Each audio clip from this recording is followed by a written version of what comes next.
எங்க அப்பா ஹாஸ்பிட்டல்ல இருக்கார்ல, நான் அவரை பார்க்க போகணும். கல்யாணத்துக்கு வந்த சொந்தக்காரங்க கூட இன்னும் திரும்பி போகல. கல்யாணத்துக்கு வர முடியாதவங்க வீட்டுக்கு உன்னை பார்க்க வருவாங்களே. நீ என்னடானா ஆஸ்பத்திரிக்கு போறேன்னு சொல்றியே? உங்க அப்பாக்கு எதுவும் ஆகாது மதி. கல்யாணமான அன்னைக்கே பொண்ணு வீட்ல இல்லனா நல்லா இருக்காதுல்ல, அதுக்குதான் அம்மா சொல்றாங்க. நேத்து ராத்திரி எங்க அப்பா ரொம்ப கஷ்டப்பட்டாரு. ஏதோ வருத்தத்துல மண்டபத்துல கூட நான் அவர்கிட்ட சரியா பேசல. எங்க அப்பாவை ஹாஸ்பிட்டல்ல அட்மிட் பண்ணிருப்பாங்க. நான் அவர் கூட இருக்க வேண்டாமா?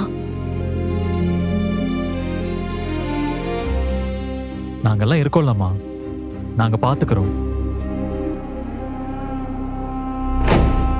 இங்க பாருமா, தங்கராஜ் வாக்கு கொடுத்தானா அதை கண்டிப்பா காப்பாத்துவான். ஹாஸ்பிட்டல் அட்மிட் ஆனதுல இருந்து டிஸ்சார்ஜ் ஆகுற வரைக்கும் உங்க அப்பாவுக்கு என்னென்ன நடக்கணுமோ அது எல்லாமே நல்லபடியா நடக்கும். என் அம்மாவும் தங்கச்சியும் தனியா இருப்பாங்க. அதுக்குதான் எங்க ஆளுங்க இருக்காங்களே. நான் இருந்து பாத்துக்கிற மாதிரி ஆகாதுல்ல. நீ உன் வேலைய ஒழுங்கா பார்த்திருந்தா உங்க அப்பாவை ஹாஸ்பிட்டல்ல சேர்த்திருக்க வேண்டிய அவசியமும் இல்ல, நீ அவர் கூட இருந்து பார்க்க வேண்டிய அவசியமும் இருந்திருக்காது.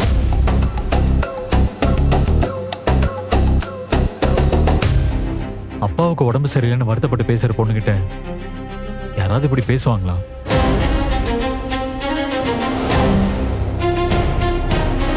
அம்மா, நீ வருத்தப்படுறது எனக்கு புரியுது. ஆனா நீ வருத்தப்படுற அளவுக்கு அப்பாவுக்கு ஒண்ணு இல்லைல்ல, நல்லா தானே இருக்காரு.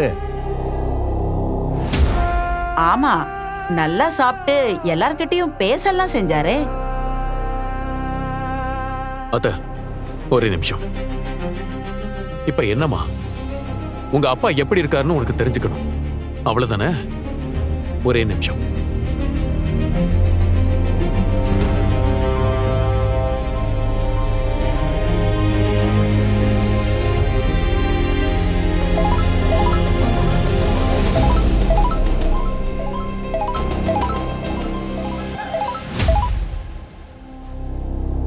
ஹலோ.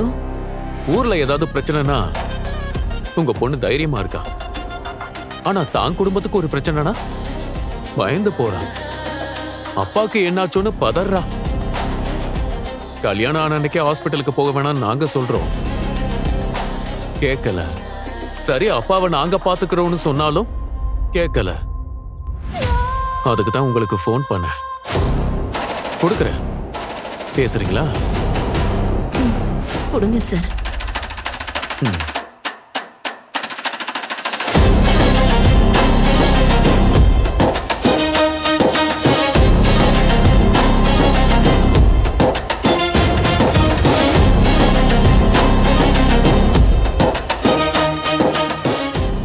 ஹலோ.